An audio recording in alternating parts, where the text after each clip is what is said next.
Hello everyone, welcome to science section. Science section में हम chapter number 11 पढ़ रहे हैं, क्लास 8 का, जिसका नाम है force and pressure. Force and pressure ये हमने प्रीवियस क्लासेस में भी थोड़ी थोड़ी इन्फॉर्मेशन इनकी ली थी।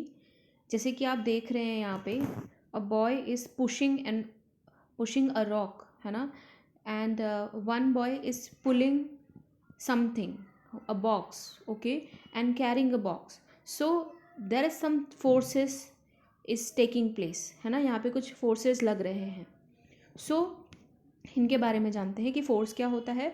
force is the push और pull on an object, यानी कि या तो हम किसी ऑब्जेक्ट को खींचते हैं या उसे पुश करते हैं, धकाते हैं, उसी को ही हम फोर्स कहते हैं।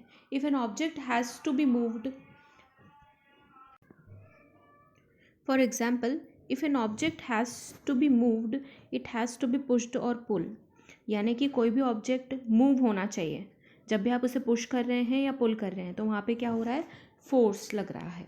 ठीक है, now force are due to interactions. Force तब लगता है जब इंटरेक्शन हो। An interaction of one object on another object results in the force between the two objects, यानी कि दोनों के बीच में इंटरेक्शन होना चाहिए। सपोज यहाँ पे एक मैन है, इज पुशिंग अ कार, तो यहाँ पे जो है इन दोनों के बीच में एक इंटरेक्शन हो रहा है। ठीक है, if a man stands behind a car, अगर मैन जो है वो सिर्फ खड़ा हुआ है कार के पीछे, the car does not move, तो कार नहीं मूव करेगी। If he pushes the car, अगर वो पुश करता है, then he applied force and car begins to move in the direction of the applied force. तो जिस डायरेक्शन में ये पुश कर रहा है उसी डायरेक्शन में अगर कार मूव कर रही है तो यहाँ पे क्या हो रहा है, फोर्स लग रहा है। Exploring forces, the first case is if two forces act on a body, अगर दो फोर्स लग रहे हैं किसी एक बॉडी पे इन द सेम डायरेक्शन, अगर सेम ही डायरेक्शन में, जैसे कि एक force F1 and F2 second force, the net force is the sum of the two forces, यानी कि जो नेट फोर्स होगा वो क्या होगा, इन दोनों फोर्स का सम होगा। If the second case, if the two forces act on a body in opposite direction, suppose ये F1 जो है वो इस बॉक्स पे इस डायरेक्शन में लग रहा है और F2 इस डायरेक्शन में लग रहा है, so the net force is the difference between the two forces. तो जो सब ज़्यादा फोर्स है उसमें से हम कम वाले फोर्स को घटा देते हैं, इससे हमें नेट फोर्स मिल जाता है। ठीक है, so this is about the forces and the effects on the object depends on the net force acting on it. तो उस बॉक्स की मूवमेंट उस डायरेक्शन में डिपेंड करेगी जिसका फोर्स ज़्यादा होगा। ठीक है, तो उसके अकॉर्डिंग मोशन होगा, मूवमेंट होगा। ठीक है, effect of force on an object, force का क्या इफेक्ट होता है किसी ऑब्जेक्ट पे। Force can move an object to move from rest, object जो है वो रेस्ट से मूव करने लगती है फोर्स की वजह से। Force can stop a moving object, यानी फोर्स से हम किसी मूविंग ऑब्जेक्ट को रोक भी सकते हैं। Force can change the speed of an object if it is moving, अगर कोई ऑब्जेक्ट मूव कर रहा है तो हम उसकी स्पीड को चेंज कर सकते हैं। Force can change the direction of the motion of an object, किसी भी ऑब्जेक्ट की डायरेक्शन को चेंज कर सकते हैं हम फोर्स से। And the force can change the shape of an object, हम किसी भी ऑब्जेक्ट का शेप भी चेंज कर सकते हैं by applying a force. And force में कॉज वन और मोर ऑफ दिस इफेक्ट्स, यानी कि इससे ज़्यादा भी बहुत सारी हमारी डे टू डे लाइफ में हम बहुत सारी एक्टिविटीज़ ऐसे करते हैं जहाँ पे फोर्स लगता है। ठीक है, यह आपको सोचना है कि कहाँ पे लग रहा है, कहाँ नहीं लग रहा है। ठीक है, types of forces, there are two main types of forces, the contact force and non contact force. Contact यानी कि जहाँ पे कोई संपर्क हो रहा हो, ठीक है, दो ऑब्जेक्ट्स के बीच में संपर्क जहाँ पे होता है, कॉन्टेक्ट होता है, वहाँ पे कॉन्टेक्ट फोर्सेस होते हैं, और जहाँ पे नहीं होता है तो सिंपली नॉन कॉन्टेक्ट फोर्सेस होते हैं। So contact forces are the forces exerted by one object on another, यानी कि एक ऑब्जेक्ट से दूसरे पे जो फोर्स लगता है when they are in contact with each other, तो वो जब दोनों एक दूसरे के कांटेक्ट में होंगे तभी फोर्स लगेगा। So the contact forces are of two type, muscular forces and force of friction. Muscular forces जो हमारी बॉडी के थ्रू, मतलब हम अपनी मसल्स के थ्रू लगाते हैं, muscular forces, and force of friction, इसके बारे में हम अभी आगे पढ़ेंगे। ठीक है, now non contact forces are forces exerted by one object on another without any contact with each other, यानी कि एक ऑब्जेक्ट दूसरे ऑब्जेक्ट पे फोर्स तो लगा रहा है पर उन दोनों के बीच में कोई कांटेक्ट नहीं है, टच नहीं कर रहे हैं एक दूसरे को वो दोनों, ठीक है। सो वहाँ पे क्या होंगे, नॉन कॉन्टैक्ट फोर्सेस होंगे। And there are 3 types of main non contact forces, the magnetic force, electrostatic force and gravitational force. तो ये तीनों ही फोर्सेस क्या हैं, नॉन कॉन्टैक्ट फोर्सेस हैं, ठीक है। इनके बारे में हम डिटेल में पढ़ेंगे।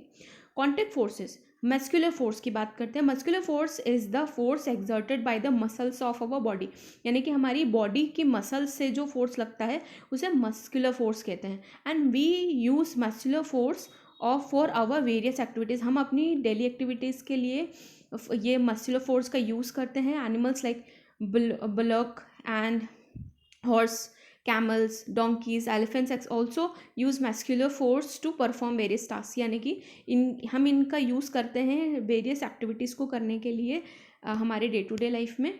Force of friction, force of friction क्या होता है, the force of friction is the force which opposes the motion of an object over a surface, यानी कि सपोज एक बॉल है यहाँ पे रोल कर रही है पर वो थोड़ी देर बाद जाके रुक जाती है, जस्ट बिकॉज ऑफ कि यहाँ पे जो ये सरफेस है इसके ऊपर एक अपोजिट डायरेक्शन में एक फोर्स लगा रहा है, जिसकी वजह से उसका जो मोशन है वो रुक जाता है, वो यहीं पर रुक जाएगी, just because of the force of friction.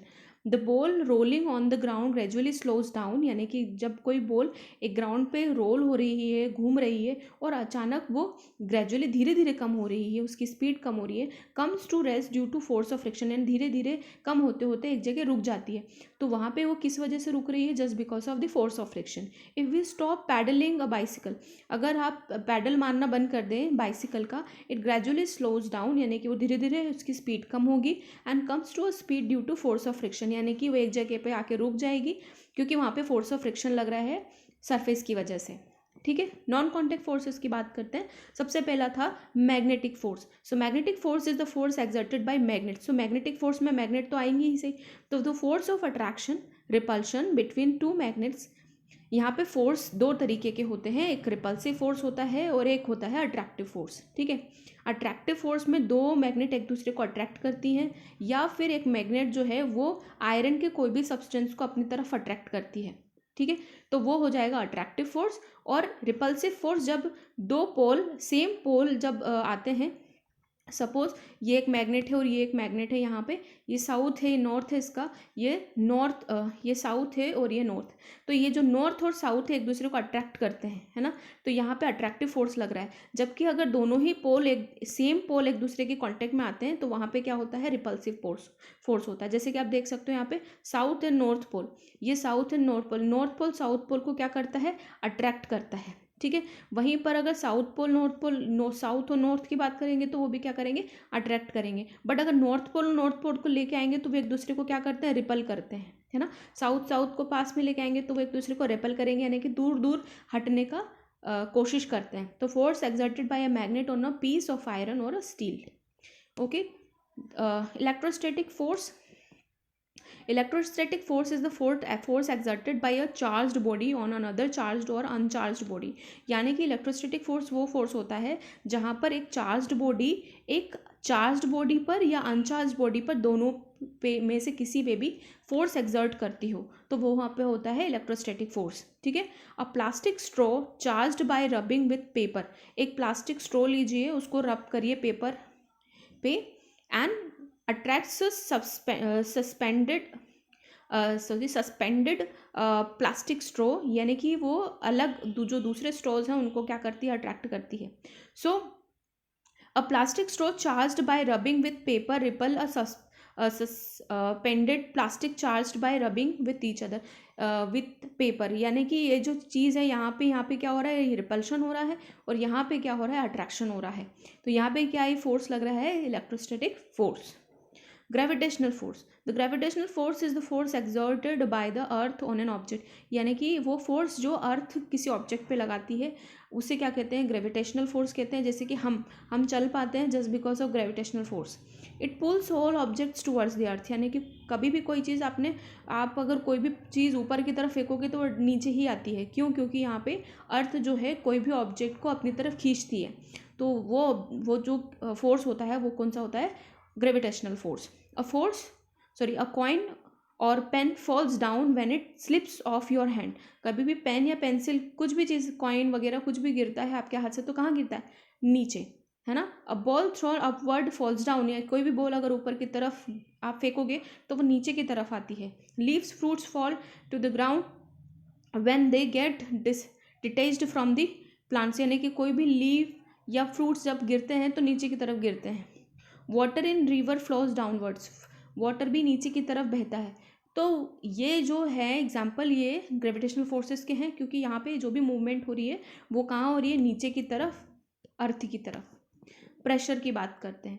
Pressure is the force acting on unit area of a surface, यानी कि यहाँ पर जो फोर्सेस, ये प्रेशर एक तरीके का फोर्स ही है, तो जिसका फॉर्मूला होता है फोर्स अपॉन एरिया, यानी कि एक यूनिट एरिया पर कितना फोर्स लग रहा है उसको बोलते हैं हम pressure.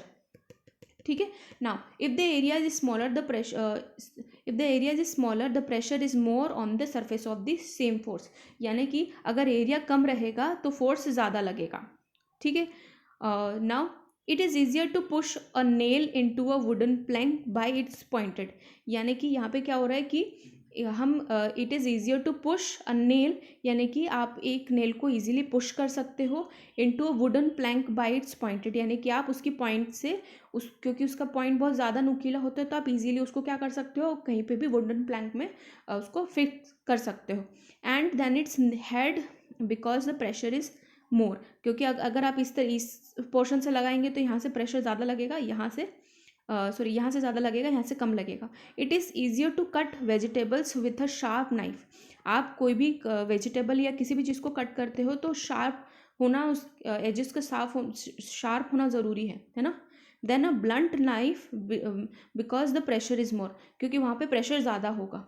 Now shoulder bag have broad and not thin straps to reduce pressure, हमारे ये बैग हमें मिलते हैं स्कूल के, उनकी स्ट्रिप्स जो होती हैं वो बड़ी होती हैं, ब्रॉड होती हैं, है ना, फैली हुई रहती है ताकि वो प्रेशर को इक्वलाइज कर दें। ठीक है। Now not thin strips to reduce pressure. Now pressure exerted by liquids gases, liquid और गैसेस दोनों ही क्या करती हैं, प्रेशर को एक्सर्ट करती हैं। Liquids exert pressure on the walls of a container, यानी कि कंटेनर में अगर लिक्विड भरा हुआ है तो वो लिक्विड जो है वो जो लिक्विड है वो कंटेनर के ऊपर या कंटेनर के वॉल्स के ऊपर एक प्रेशर एक्सर्ट करता है, प्रेशर लगाता है। Liquid exert pressure on the bottom of the container, नीचे की तरफ भी लगाता है। And it depends upon the height of the liquid column, यानी कि डिपेंड करता है कि वो कितने हाइट पर वो वाटर या लिक्विड उसके अंदर है। लिक्विड एक्सर्ट साइडवेज प्रेशर, यानी कि साइड में भी प्रेशर एक्सर्ट करता है।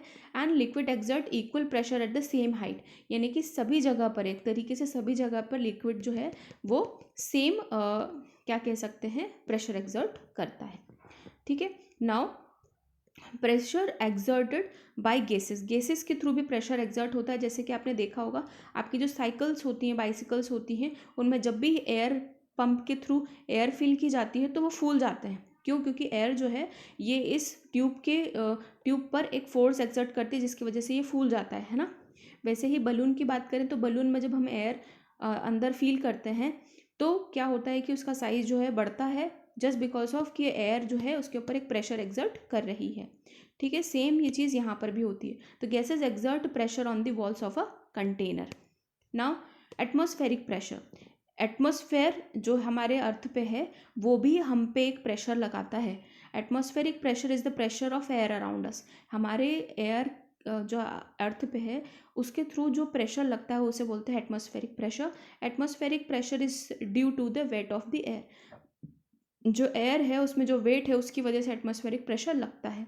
The weight of an air column of the height of the atmosphere, the weight of an air column, the height and the atmosphere, the height of the atmosphere, the area is 10 centimeter into 10 centimeter, यानी कि 100 centimeter square is the large as 1000 kilogram.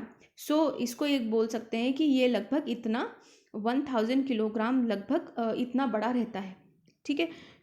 ये suppose एक box है, ये है 100 square centimetre का, और इसके ऊपर जितना फोर्स लग रहा है उसे बोल रहे हैं एटमॉस्फेरिक प्रेशर। ठीक है। और यहाँ पे हम देख सकते हैं कि जो हमारे आसपास जितनी भी सराउंडिंग की चीज़ें हैं उन पे एक प्रेशर लगता है थ्रू द एयर, तो उसे हम बोलते हैं एटमॉस्फेरिक प्रेशर.